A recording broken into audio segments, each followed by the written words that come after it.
parinlana mukambujam api anatam vane brahman mas madanti arbakam vrikaha Shrantam Shrayanam Kshuditam Parilana Mukambujam Api Anatam Vane Brahman Masmadanti Arbakam Vrikaha Antam Shrayam Kshuditam Parilana Mukambujam. Well, you know why this verse was destined to be given by me? Did you see the Sanskrit words? Oh, well, I'll read the third line and you tell me. Shrantam Sayatam Kshuditam. Now do you know why? What is my name? What is it? Kshudi. And here the word is Kshuditam. So my name is in the verse. Word for word. Api, certainly. Anatam, without being protected by anyone. Vane, in the forest. Brahman, my dear Brahman. Ma, whether or not. Sma, did not. Adanti, devour. Arbakam, the helpless boy. Vrikaha, wolves. Shrantam, being fatigued. Shvayanam, lying down. Kshuditam, being hungry. Parimlana, emaciated. Mukam ambujam. I've been feeling emaciated because I haven't been able. Oh, good, Novina's here. You live near the temple? Yes? Do you live near the temple? No.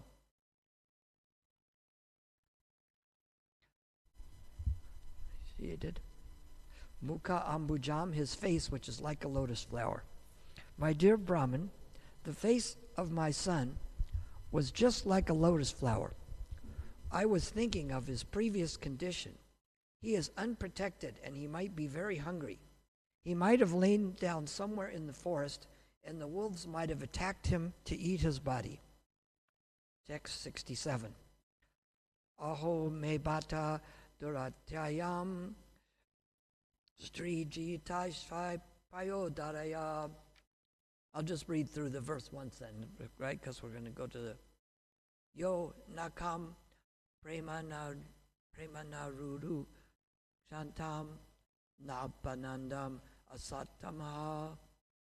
Aho, alas. Me, my. Bata, certainly. Darutyam, cruelty. Stri, jitasya, conquered by a woman. Upadarya, just think of me in this regard. Ya, who. Ankam, lap. Prema, out of love. Aru, shatam, trying to rise unto it. Na, not. Abhyanandam, received properly. Asat tamaha, the most cruel. Translation.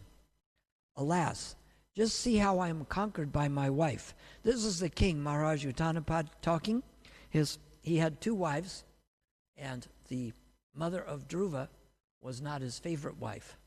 So when Dhruva wanted to sit on his father's lap, the other wife, Saruchi, Dhruva's mother was Suniti, but Saruchi says, you can't sit on your father's lap, only the children from my womb can sit on his lap. So he was so upset, he said he wanted a kingdom greater than his father's, his grandfather and great-grandfather. And so his mother said, well, only Krishna can give you that. And he said, where is Krishna? In the forest. So he said he's going. So he's on his way to the forest now. And his father's lamenting that he let him go away. Just see how I was conquered by my wife. Just imagine my cruelty. Out of love and affection, the boy was trying to get on my lap, but I did not receive him, nor did I even pat him for a moment. Just imagine how hard-hearted I am. Text 68. Narada uvacha ma suchaha svatanayam. Is that one on there?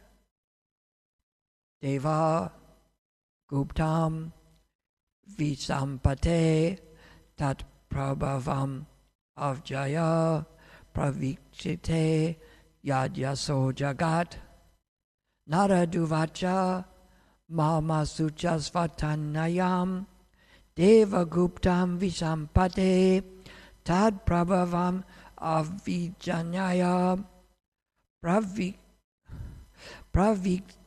yad yaso jagat naraduvacha mamasucha svatanayam devaguptam visampade tad prabhavam avijanaya pravikte yad yaso jagat.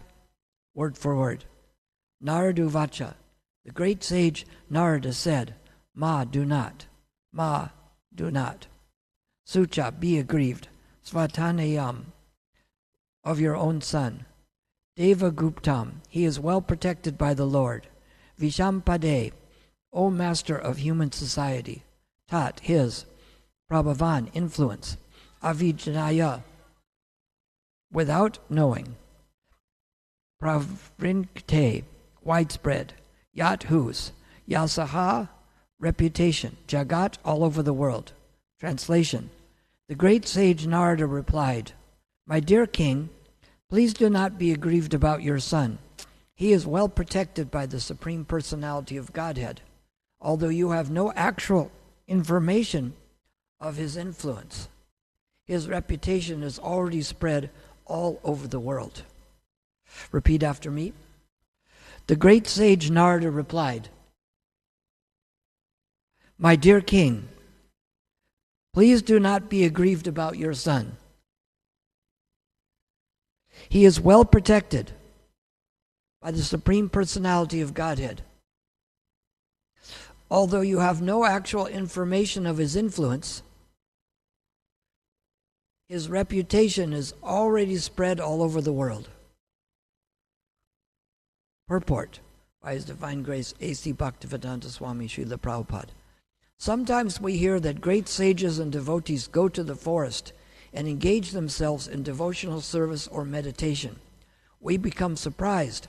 How can one live in the forest and not be taken care of by anyone? But the answer given by the great authority Narada Muni is that such persons are well protected by the Supreme Personality of Godhead. Saranagati, or surrender, means acceptance or firm belief that whenever the surrendered soul lives, he is always protected by the Supreme Personality of Godhead. He is never alone or unprotected. Dhruva Maharaja's affectionate father thought his young boy, only 5 years old, to be in a very precarious position in the jungle. But Narada Muni assured him, You do not have sufficient information about the influence of your son. Anyone who engages in devotional service anywhere within this universe is never unprotected. Om Jnana Timranyasa Gyanagana Salakaya Chaksurin Militanyena Tasmai Shri Gurave Namaha. So this is good news to know, because as it says in the Vedas, Padam Padam Pad Yad Vipadam, that there is danger at every step. We find that people can walk down the stairs and trip, right? There's birth, there's death, there's disease, there's old age. It seems like some new diseases are always coming, yes? New COVID variant is coming. They say they only detected one person with it though, yes? But there's always something new that's coming up. And so we're worried in this condition, and we're wondering where we can be. But Krishna gives many instructions in the Bhagavad Gita, and of course, in the famous 1866, he says, Sarva dharma parijajya mamekam saranam raja aham tvam sarva papebhya mukshayashami masuchaha. That give up all varieties of religiousness and just surrender unto me. I will protect you, do not fear.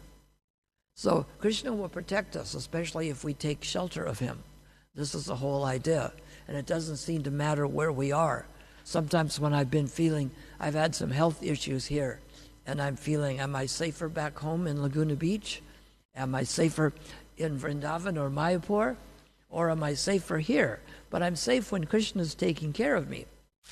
Especially here, because there's someone, I had to go for a procedure yesterday, and Radhika Jivan drove me to there and waited for me.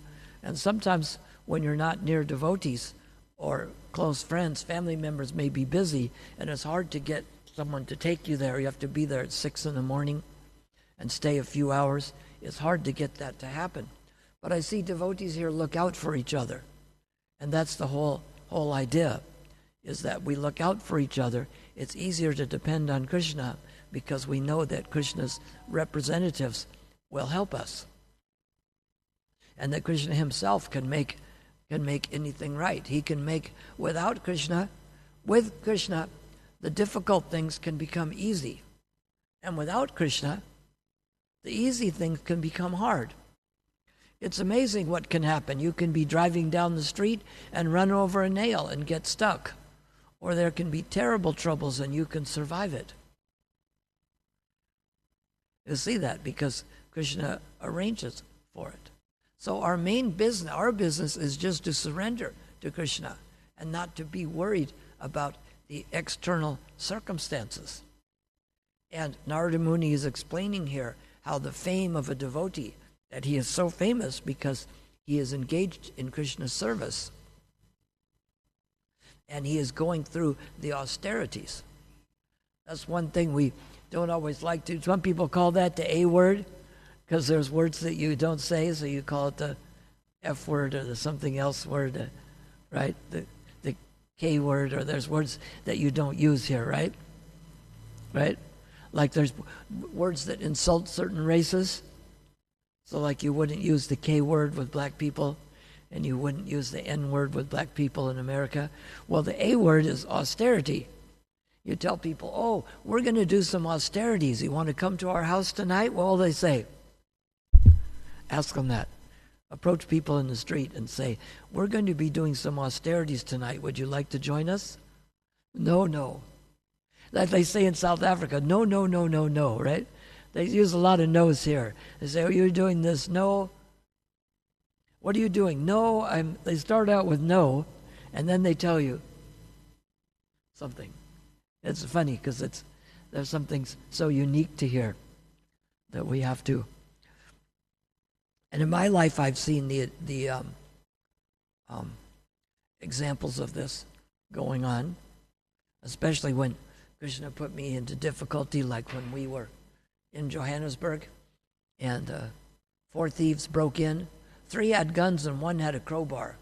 And I'm glad the guy with the crowbar was the one that wanted to shoot us, because he didn't have the gun. The other one stuck the gun in my head and said, get under the bed. And so I'm chanting very carefully on my beads, because I'm going to make that last round count. And so they asked the Indian lady whose house it was, where's the key to the safe? Her husband had a wholesale vegetable business. He'd buy the vegetables from the farm and then sell them to the markets, and then he would come back afterwards. So she says, oh, it's in the other room. And as they went out to the other room, she locked the door behind them and went to the street and yelled, chor, chor, chor, which means thieves, thieves, thieves. And they all tried to run away. But during that time, I had to chant very carefully because it looked like very likely I could be killed. But Krishna protected me. He protected me when I went to the, you would get like a year visa, but you'd have to renew the residence permit every 3 months, I think. So we went after 3 months. It was either 3 or 4 months. We had to renew it. Maybe we were going early to renew it. But we went to Johannesburg, and when we stood in the line to renew it, all of a sudden they said, well, someone wants to talk to you. You need to wait here. And these 4 tall guys came. One was named Johann Pretorius, and the other Peter van Tanda. And they took us up to the 12th floor of the John Foster Square. I think they've renamed that square to something else. And they probably don't throw people out the window anymore. They would throw people. There's a whole placard with the names of people they threw out the window. So my mother, who's an attorney from America, was here visiting. And I told her, just go out to the street there, and no matter what, just keep waving back. And so they were questioning me, and they said, well, you think you can fly. If we throw you out the window here, you'll be able to fly, won't you? And so I go to the window and I wave. They said, why are you waving? I said, my mother's here, and she's an attorney from America, and she's waving back. It might be a bad political move to throw me out the window with her watching. They said, oh, we'll have her come up. And then their tone changed. They weren't quite as threatening, but they did say we had to leave the country. So I went to Mozambique and came back, and they stamped me in automatically because I went right away. They didn't have the advanced computer system then. There wasn't even television in South Africa. They have television now. They have their own South African shows. Does anybody know? What kind of shows they have on South African TV?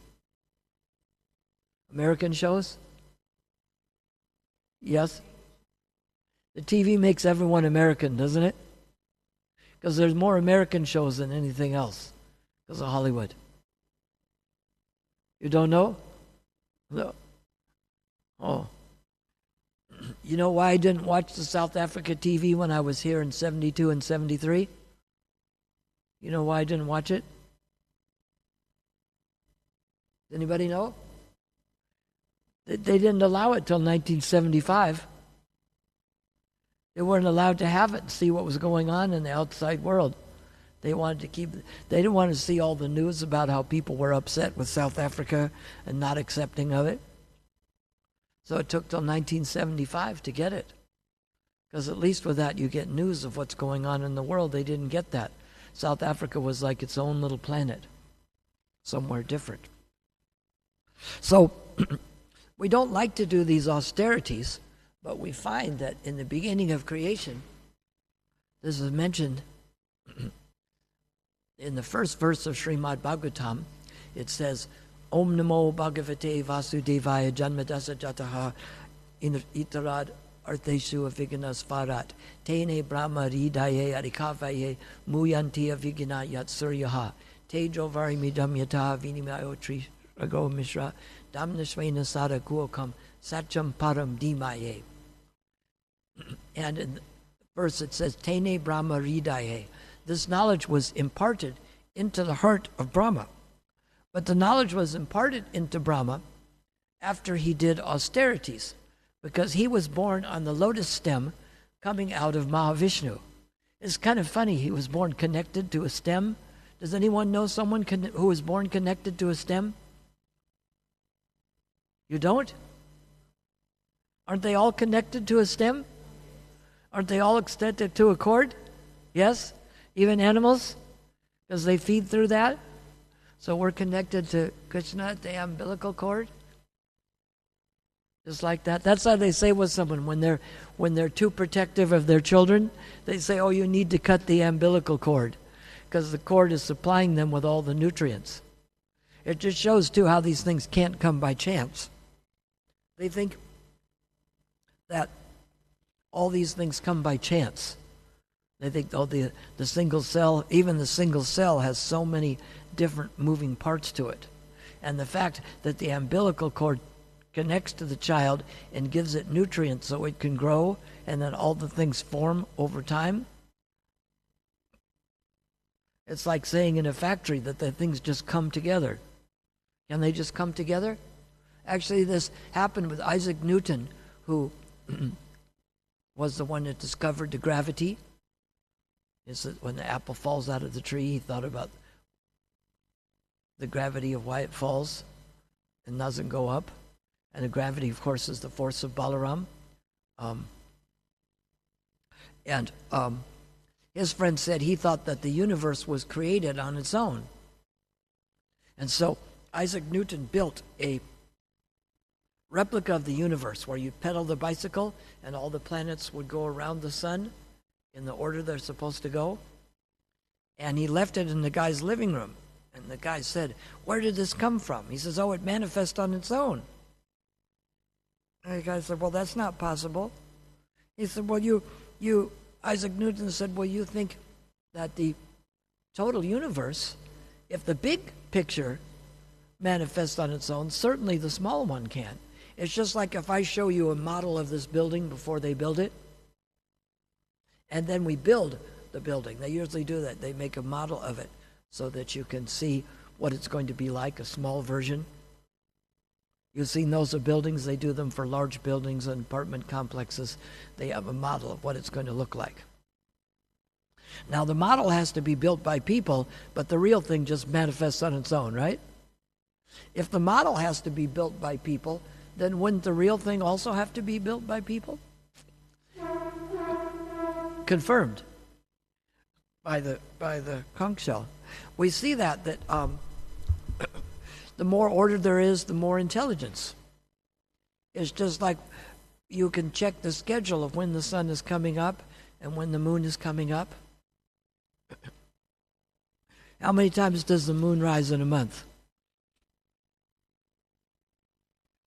How many times does the moon rise in a month? Does anybody know? What's that? What's that? But how many days, how many times in a month does the moon rise? You didn't watch them and count it? How many times does the sun rise in a month? What's that? It's 29.16. And the moon is 28. So by a lunar month, there's 28 days. And they try to arrange it to make an exact 12 months in a year, but the month is the moon going around the earth, and the year is the earth going around the sun. So they don't correspond. They're not going to neatly fit in the same package because they're two different categories. One is the movement of the moon, and one is the movement of the earth. So it's not going to fit. And how fast the earth goes around is a year, and how fast it spins is a day. So do the heavenly planets spin slower or faster? What? No, slower. Because every one of their days is like 6 months of ours. So what planet would be a heavenly planet then? How about Venus? You know how long a day is on Venus? It's 240 of our days. And their year is only 225 days.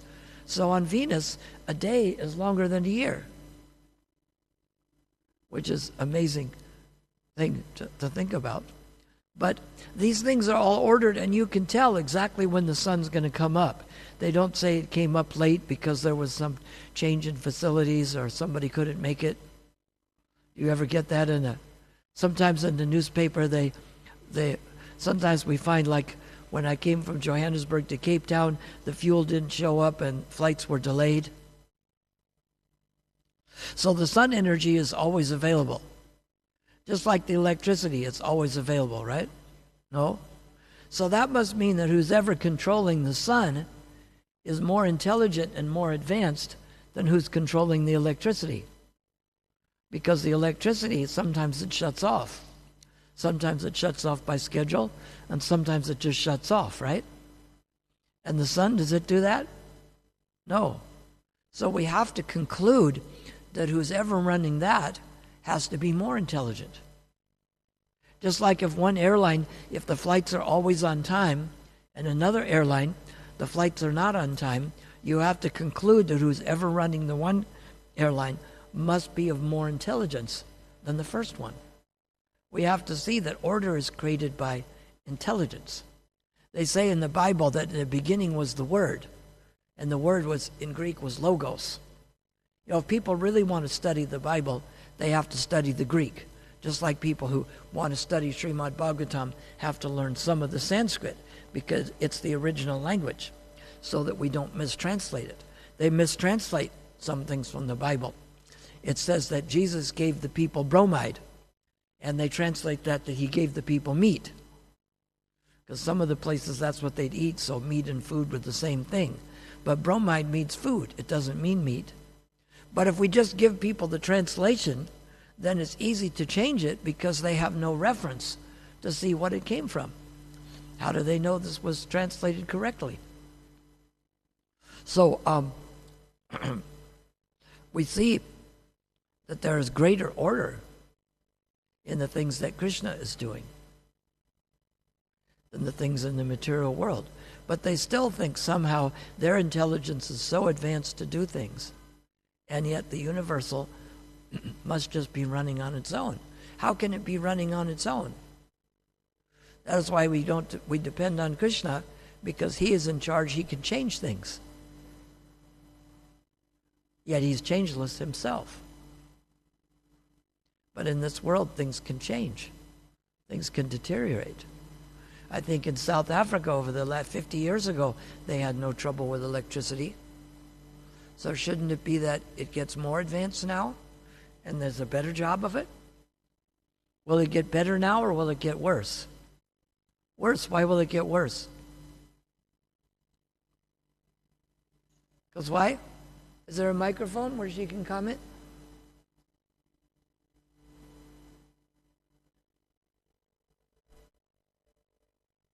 And what is your name in the back? Hare Krishna. What is your name? Ishan? Okay. Hare Krishna. Hare Krishna Prabhu. I was saying that it's getting worse because it seems that the intellect of... Put it closer to your mouth so we can hear it. It seems that the intellect of our government is dwindling and it's not improving. And unfortunately... what are they building? It's dwindling. The intellect is dwindling. So that is why things are getting worse in this country. It's not getting better.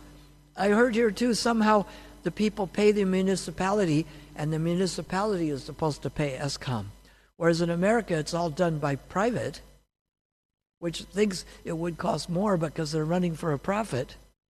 It can't happen that way. And I'm not advocating for private electricity because, it ends up costing more. But the people pay directly to the company. They don't pay to the municipality. But if it didn't go through the municipality, if it went straight to the ESCOM, then that would prevent the municipalities from taking the money.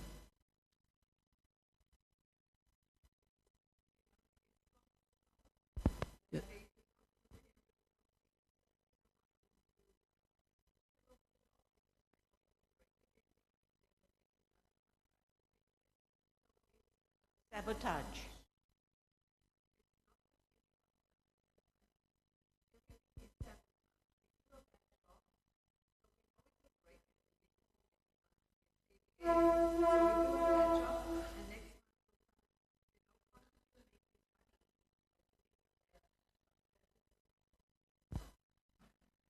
Like there's never time to do it right, but there's always time to do it over, yes? Trying to fix what's not broken and breaking what is working.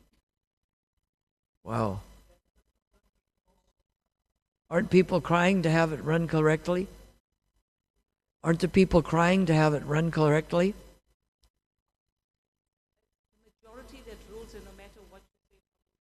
Put it up closer. It's not working. Oh.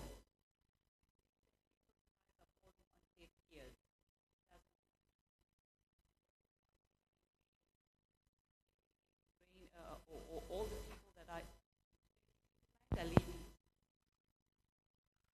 What things are getting better? Is Krishna consciousness getting better in South Africa? Are we getting more people, or after COVID that's taking more time for them to come back?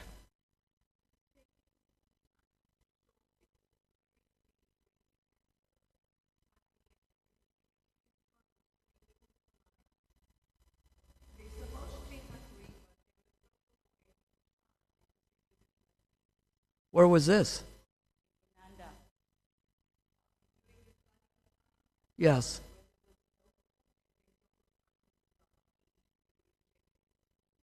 Oh.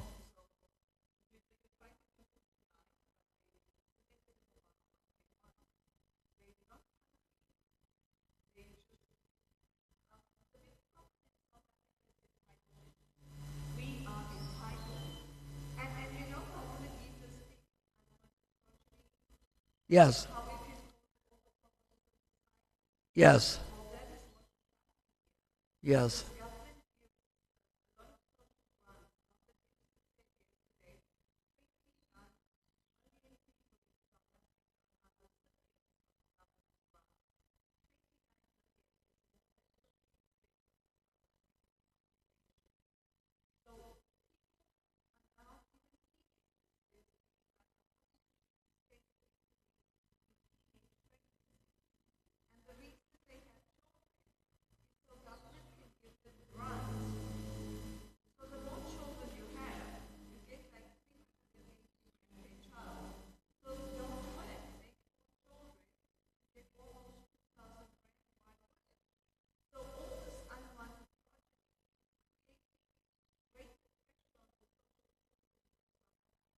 Well,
oh, wow.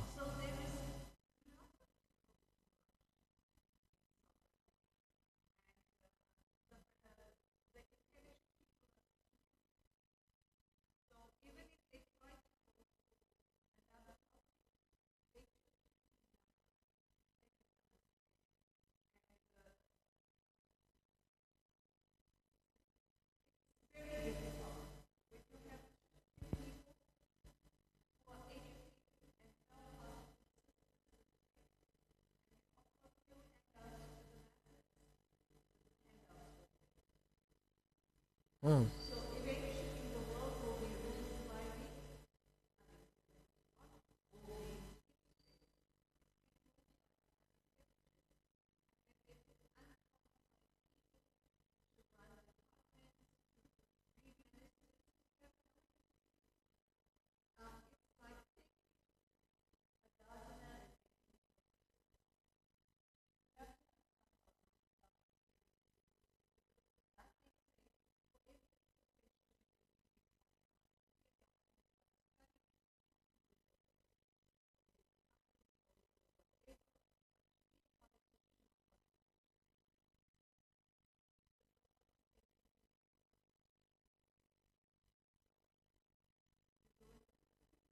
Oh, but they still have a lot of good stuff. It's just having trouble maintaining it and increasing it.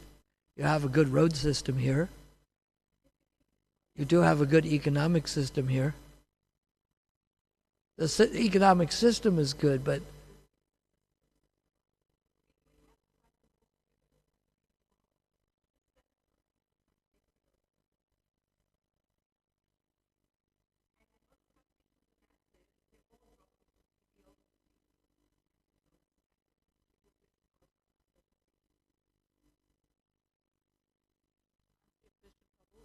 Is this country becoming more Krishna conscious?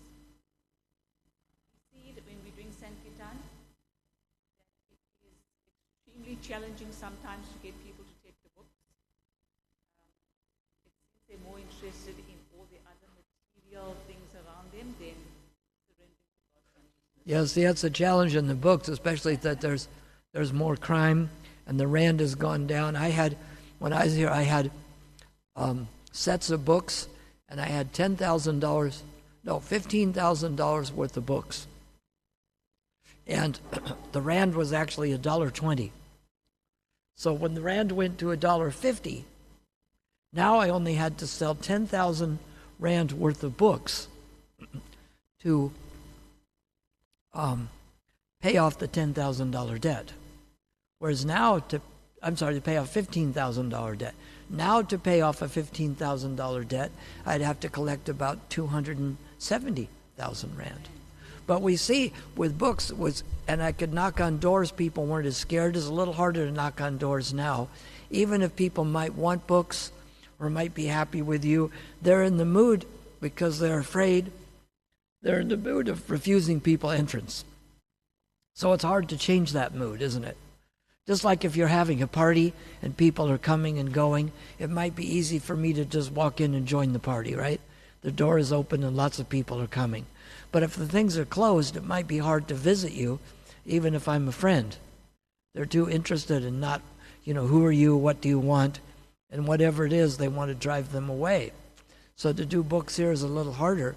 So I think they do most of them outside. They set up tables at shopping centers or things. How did they do books here in the marathon?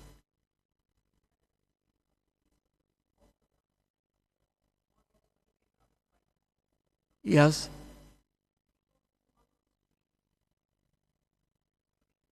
And tomorrow we're going to have the awards, right? I'll get to speak a short time for that. I'll be so honored to do that.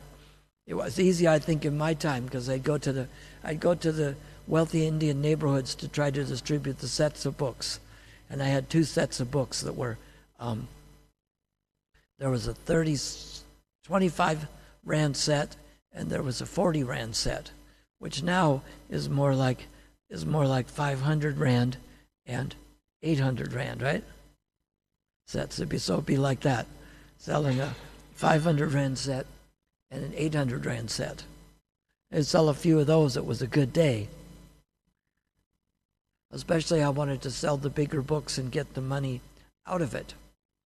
But this is a point here that what Dhruva Maharaj feels like his kingdom, it's like the feeling with South Africa, his kingdom was diminished because he's the son of his father. He's supposed to inherit the kingdom and be part of it. But yet his stepmother didn't want him to be part of it. So we always feel a little disenfranchised in this material world. We feel like we're entitled, but yet we feel like we don't get our entitlement. It's funny, the right-wing people in America do this. People put money into the Social Security, and then when they're 65, they're supposed to start getting money out. But the people who have lots of money, because they take it out of your salary, and people who live by investments, they don't get a salary, so they don't get the Social Security taken out, so they don't have that. They just have a large amount of money in reserve. So they try to say, well, why should these people get this? Why do they want this money? They're acting like it is theirs. Well, it is theirs. It's kind of like when a person said, boy, the credit cards keep calling me. They want my money. I said, no, they don't want your money. They want their money. Because if they lent you money, it's their money they want, not your money. So the same way, if you have money into there, it's your money. But they try to make people think that they shouldn't get it back. So Dhruva Maharaj is going to the forest here so that he can ask Krishna to give him a kingdom. And Krishna will provide us. We should know that in the spiritual world, there was a play written by Faustus, I think, Dante's Inferno, and in that the devil says, I'd rather rule in hell than serve in heaven. So many of us, we don't want to develop this opportunity where we'd rather rule in the hell than to serve in the heaven. We want to serve in relationship to Krishna and be there to work with Krishna. And Dhruva Maharaj is going to learn this later on. But the main thing is that he's turning to Krishna.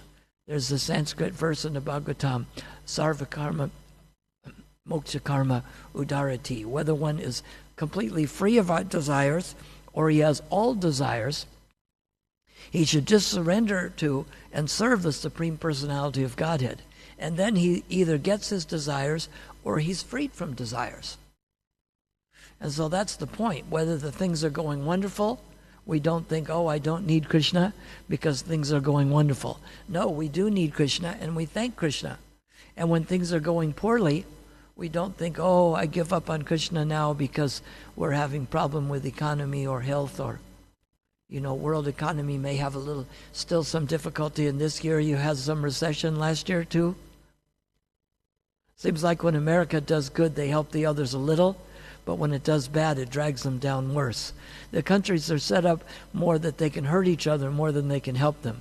Just because there's supply and demand, if they stop demanding things, then you stop producing them. And so what we have to do is always be demanding Krishna's mercy so that Krishna will give us a supply of his mercy. So are there any questions or comments about this? Want to pass the microphone over to others? Novena, you have another comment? Oh, they'll have to come up front. How's it not working? You have to push the button up.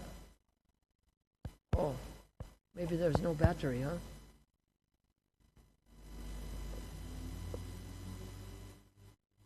So no comment from anyone? Shall we end there? Hare Krishna. Thank you all for coming.